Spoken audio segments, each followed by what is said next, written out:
The illusion of control has just shattered over Israel. Last night, the skies above Tel Aviv did not just light up, they fractured. Sirens screamed, but in some neighborhoods, they never came at all. By the time people realized what was happening, it was already too late. Iranian missiles were already descending, splitting apart mid-air, scattering fire across one of the most densely populated regions on Earth. This is no longer a contained conflict. This is a system failure unfolding in real time. And what happened in the last 24 hours may have changed the rules of modern warfare permanently. Let's walk through what actually happened and why it matters far beyond Israel. Because what you're seeing is not just an attack. It is a strategic shift. Over a single day, Iran launched wave after wave of coordinated strikes. Not one barrage, not two, but a sustained sequence designed to overwhelm,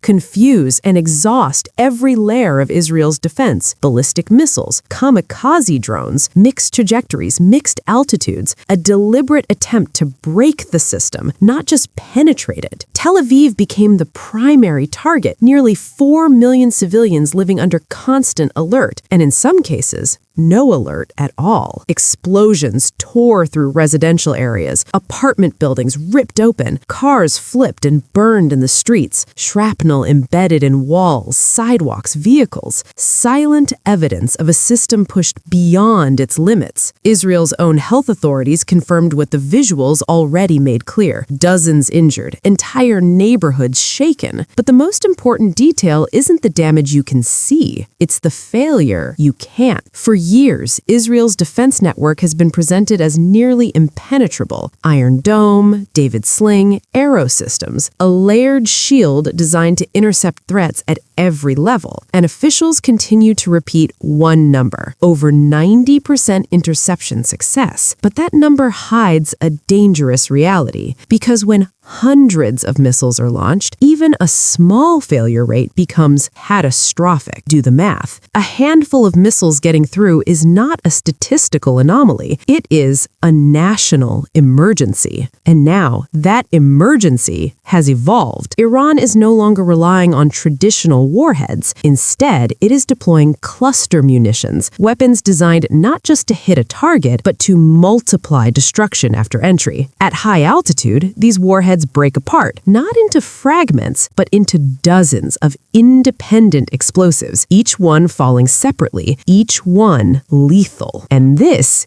is where the problem becomes critical, because Israel's defense systems were never designed for this. They were built to intercept single targets, not dozens emerging from one. Suddenly, every incoming missile becomes not one problem, but many, and the system faces an impossible choice: intercept everything and burn through limited resources, or prioritize and accept impact. And that decision is already showing consequences. Missiles have slipped through, not because the system doesn't work, but because it is being forced to operate in conditions it was never built for. In some areas, warning times drop below 90 seconds. For younger, mobile civilians, that's barely enough. For the elderly, for families with children, it's not enough at all. Safe rooms exist, but reaching them in time is no longer guaranteed. And in a war like this, seconds are everything.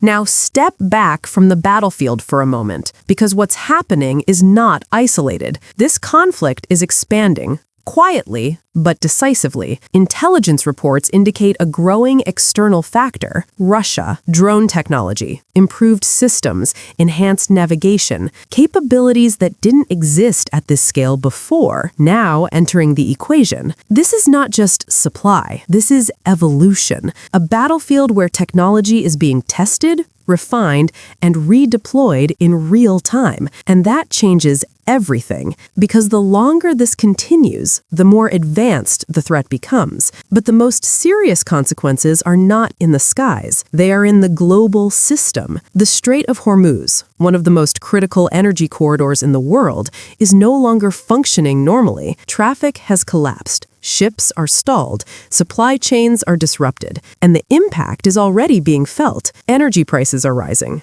Markets are reacting. Governments are releasing reserves in an attempt to stabilize a situation that is rapidly moving beyond control. This is no longer a regional war. This is a global pressure point, and the ripple effects are spreading. Neighboring countries, not directly involved, are now dealing with the consequences. Intercepted missiles still fall, debris still lands, air defense systems engage over major cities. The battlefield is expanding, even without formal declarations, and every new incident increases the risk of escalation. Meanwhile, diplomacy is struggling to keep pace. Statements are being made, negotiations are being discussed, but on the ground and in the air, the reality is very different. Operations continue. Targets are being selected, strikes are being prepared. Because once a conflict reaches this level of complexity, stopping it is no longer simple. And that brings us to the central question, not whether this war will continue, but how far it will go. Because what we are witnessing is not just a series of attacks, it is the breakdown of assumptions that defenses can hold, that escalation can be controlled, that consequences remain local. All of those assumptions are now under pressure. Israel is facing a new kind of threat. Iran is demonstrating a new level of capability, and the global system is absorbing the shock. This is no longer about one night, or one strike, or one response. This is about a trajectory. And right now, that trajectory is moving in one direction, upward, outward, and faster than most systems, military or political, are designed to handle. The next phase of this conflict will not be defined by what has already happened, but by what happens next, because every system has a limit, and we may be approaching it. Stay with the story, because what comes next will not just shape this region, it will shape the world beyond it.